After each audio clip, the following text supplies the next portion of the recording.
We have some devastating yet very predictable news coming out of Syria, reported on by the Washington Post. They say, quote, moderate rebels who had been armed and trained by the United States either surrendered or defected to the extremists as the al-Nusra group affiliated with Al-Qaeda swept through the moderate-controlled northern regions. So, in other words, game, set, match. The jig is up. For the first time, and definitively now, we can say there are no more moderate Syrians left. They explain in more detail, quote, when American airstrikes targeted al-Nusra, which again is the official Al-Qaeda affiliate in the region, people felt solidarity with them because Nusra are fighting the regime, talking about, of course, the Assad regime, and the strikes are helping the regime. So let me pause there. Let me explain exactly what that means. The FSA and the Syrian Revolutionary Front, who are the moderate rebels, who are our allies who we've been helping, they felt bad for the Al-Qaeda affiliate, the jihadists in the region, the non-ISIS jihadists, I should say, because when the U.S. bombed them, they said, oh, fuck, we didn't want you guys to bomb them because those guys are fighting Assad. And we want to fight Assad. That's our main goal, is fighting Assad. So you just bombed our allies. Now we're mad. So wait. The people that the U.S. are helping are open about the fact that they're allies with Al-Qaeda. Which begs the question, why the fuck are we helping them? They go on to explain that the number one recipient of U.S. aid in the region, his base is destroyed, he was run out of the country, and his supporters flipped to Al-Qaeda. Again, these are the people that the U.S. are helping. This was the number one recipient of U.S. aid. And here's the most stunning part of the story. Or perhaps, maybe it's not even stunning because this happens every single fucking time something similar to this happens. What did the administration say? They said, we're still looking to send $500 million in arms to the rebels. How? How are you going to send $500 million worth of arms to the rebels when they're telling you in the article from the Washington Post, from investigative reporters on the ground and journalists who are doing hard work, they're saying to you, they're screaming to you, there are no more moderates.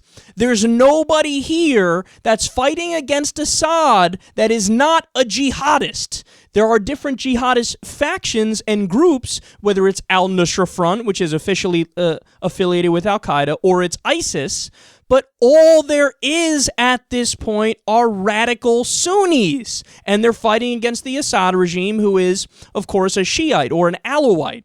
And they hate the regime. They've been fighting a civil war for a very long time, and why can't you get through your head that we can sit out of this conflict?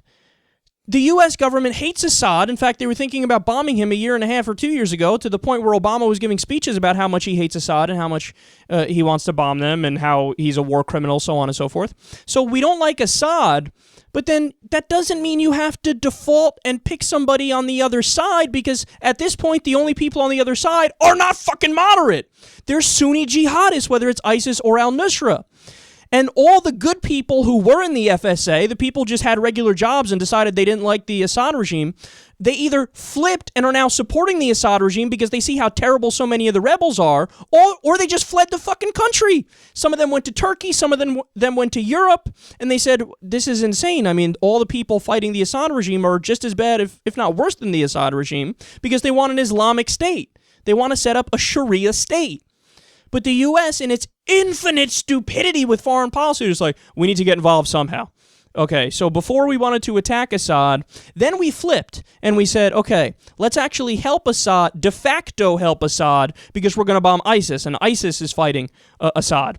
So we flipped sides in a year and a half, and then we flipped back, and we said, well, let's just arm the FSA, because we think they're this this above-the-fray third party that's against Assad and against ISIS, but we learned they're not really against ISIS because they cut a peace deal with ISIS a day after Obama announced that he would arm them to fight ISIS. They said, no, we're just going to take those weapons and fight the Assad regime. And then now we learn that the FSA has totally collapsed. It's totally collapsed, and people defected to Al-Qaeda or they left the fucking country. And our dumbass government still says, well, I don't care, we're going to send $500 million of weapons to the region anyway. And guess whose hands they're going to get into? Either Al-Qaeda or ISIS. Just like all the other fucking weapons that they have right now. The reason why ISIS is so heavily armed is because we went into Iraq in the first place in 2003, and when we left, we just left weaponry sitting behind. We left anti-aircraft missiles, we left Humvees, we left all this different stuff sitting in Iraq, and we naively thought, it's okay, it's going to be fine. It's not like the country can further radicalize now and take the weapons and eventually fight us with it. So ISIS has our weapons, and then also our ally, Saudi Arabia, sent weapons to the FSA, and now ISIS and Al-Qaeda has those too. So what's going on in that region is none of our fucking business. When we go over there and we start fighting, we start making more enemies. Why don't you understand that? When we go over there and we start attacking ISIS or al-Nusra or the made-up group Khorasan or whatever, well, before we weren't a target. They had their hands full with the Shiite government in Iraq and with the Assad regime in Syria. But then all of a sudden now they're talking about, oh, we're going to come bomb you now in America and bomb other Western countries because you guys decided to get involved in the fight. Look, I hate ISIS. I hate Al-Qaeda. I hate jihadists. That should be the most obvious thing ever. I don't even know why I'm bothering to repeat it. But I also don't like intervention unless there's an imminent threat of attack against the U.S., and that's not the case. If anything, by going over there and going on offense, then we make ourselves targets after the fact. So sit this one out, son. Don't help Assad. Don't help anybody who's a dictator in the region, whether secular or not. Don't help the Sunnis. Don't help the Shiites.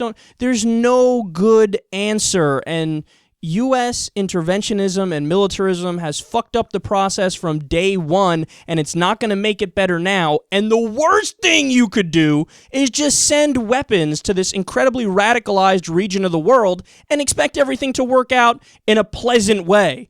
No, you're going to make it worse, and you're going to arm our enemies like we've always done in the past.